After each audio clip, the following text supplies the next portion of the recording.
Break के बाद एक बार फिर से आप सभी दर्शकों का अन्नदाता कार्यक्रम में बहुत बहुत स्वागत है।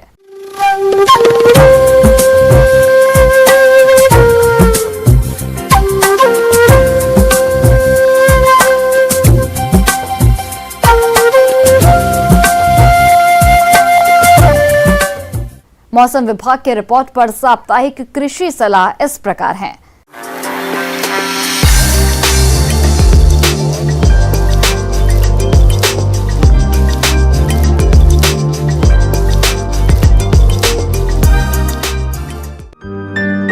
ग्रामीण कृषि मौसम सेवा भारत मौसम विज्ञान विभाग कृषि विश्वविद्यालय कोटा द्वारा भेजे गए मौसम पूर्वानुमान रिपोर्ट के आधार पर जिला कोटा और इससे लगे जिलों के किसान भाइयों को सलाह दी जाती है कि आगामी 5 दिनों के दौरान बारिश होने की संभावना है। आगामी 5 दिनों के दौरान अधिकतम तापमान 31 से 36 डिग्री सेल्सियस और न्यूनतम तापमान 19 से 23 डिग्री सेल्सियस रहेगा। अधिकतम सापेक्षिक आर्द्रता 52 से 95% और न्यूनतम सापेक्षिक आर्द्रता 27 से 55% के बीच रहने की संभावना है। आगामी 5 दिनों के दौरान सभी पक्षों की 9.8 से 13.5 किलोमीटर प्रति घंटे की रफ्तार से हवाएं चलने की संभावना है। अगले 5 दिनों के दौरान आसमान में बादल छाए रहने की संभावना है। ऐसे में इन क्षेत्रों के किसान भाइयों को सलाह दी जाती है कि धान की फसल में यदि 10 से 15 प्रति पौधा अधिक कीट देखे जाते हैं तो प्रोफेनोफास 40 EC और साथ में साइपरमेथ्रिन 5 EC दवा के मिश्रण की मात्रा प्रति हेक्टेयर की दर से छिड़काव करें। चना और मसूर का बीज उपचार कवकनाशी थीरम 1.5 ग्राम प्रति किलोग्राम बीज की दर से करें या कार्बेंडाजिम 2.5 ग्राम प्रति किलोग्राम बीज की दर से करें। बाद में राइजोबियम और PSB कल्चर से बीज को उपचारित अवश्य करें। गेहूं के बीज में एजोटोबैक्टर या एजोस्पेरिलम और PSB कल्चर 5 ग्राम प्रति किलोग्राम बीज की दर से उपचारित करें। सोयाबीन की फसल कटाई के लिए तैयार है, इसलिए किसानों को सलाह दी जाती है कि सोयाबीन की फसल की फली में रंग परिवर्तन के तुरंत बाद काट लें ताकि गुणवत्ता उपज हानि को कम किया जा सके। तापमान को ध्यान में रखते हुए किसानों को सलाह दी जाती है कि वे तुरिया और सरसों की बुआई के लिए खेत की तैयारी शुरू कर दें। तुरिया और सरसों की बुआई शुरू कर दें।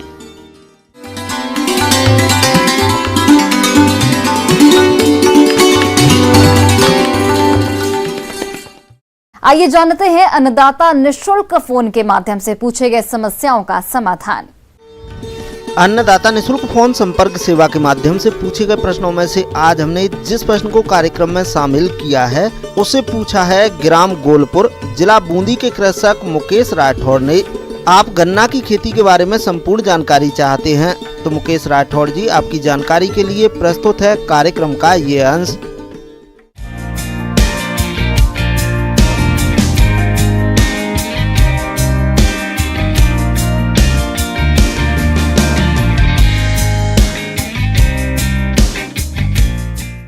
आज मैं आपसे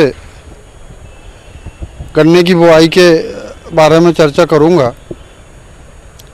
गन्ने की बुआई का जो सबसे अच्छा समय है अक्टूबर नवंबर महीने में जब गन्ने की बुआई की जाती है तो ये उसके लिए सबसे अच्छा समय माना जाता है। उसकी बड़े अच्छे तरीके से जुताई और तैयारी होना चाहिए, इसके ऊपर आप ध्यान दें।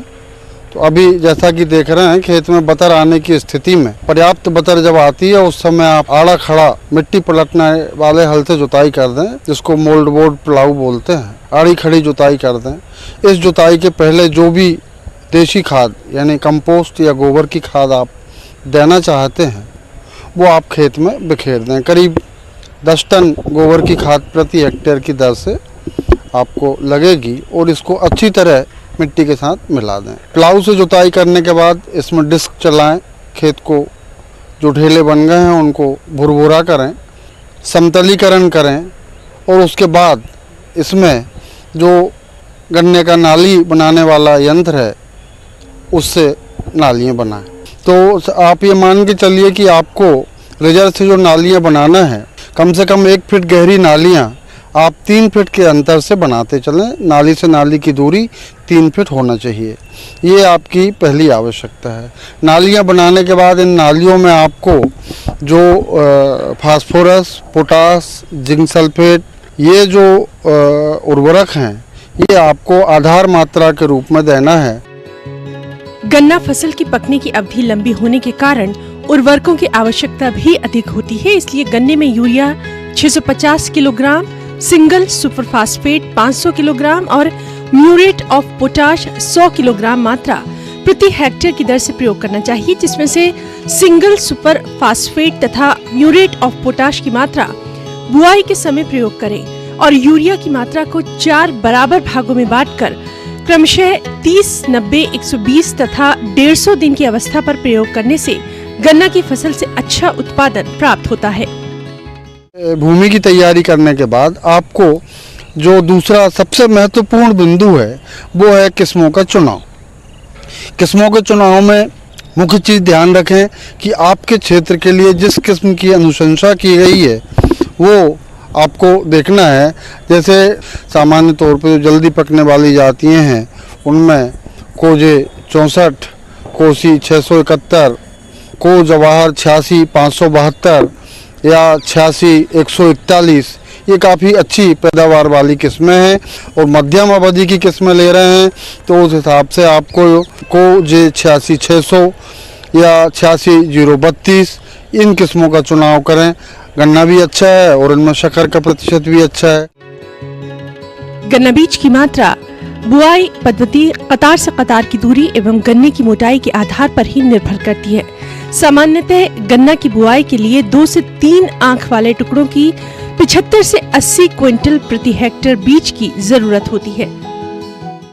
किस्मों के चुनाव के बाद आप ये देखें कि या तो प्रमाणित बीज लें।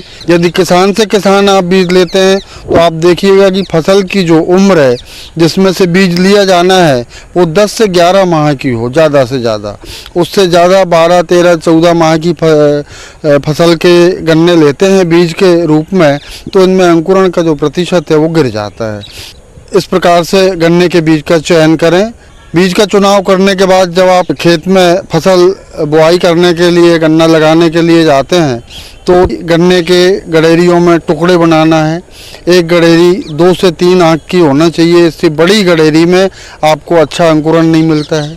तो 2 से 3 आंख की गडेरी हैं, उनको टुकड़ों में धारदार हथियार से काट के टुकड़े कर लें। अब बोनी करने के पहले बीज उपचार के लिए आप सबसे पहले तो रोगों के लिए डाइथेन M45 और बावेस्टीन का 0.5% घोल बना के और उसमें कम से कम 5 मिनट के लिए ये गन्ने के टुकड़ों को डाल दें कि इसकी बोनी के लिए जो सही समय है 1 अक्टूबर से नवंबर तक, नवंबर के अंत तक आप गन्ने की बुआई करते हैं तो सबसे अच्छा अंकुरण आपको मिलेगा और कीट प्रकोप भी तुलनात्मक रूप से कम होगा। इनके घोल में बीज उपचार करने के बाद फिर गन्ने के टुकड़े को बाहर निकालें और इसको नालियों में बिछा दें।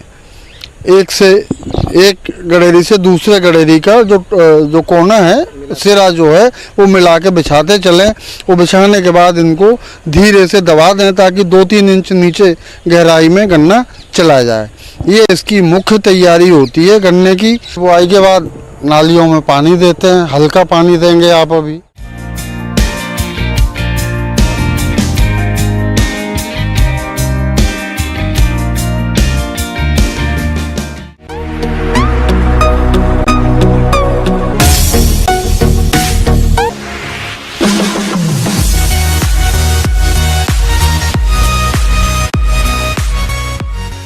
एक नजर डालते हैं राज्य के कुछ मंडियों के प्रमुख फसलों के बाजार भाव पर।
किसान भाइयों, कृषि संबंधित समस्या या सुझावों के लिए आप हमें इस पते पर संपर्क कर सकते हैं।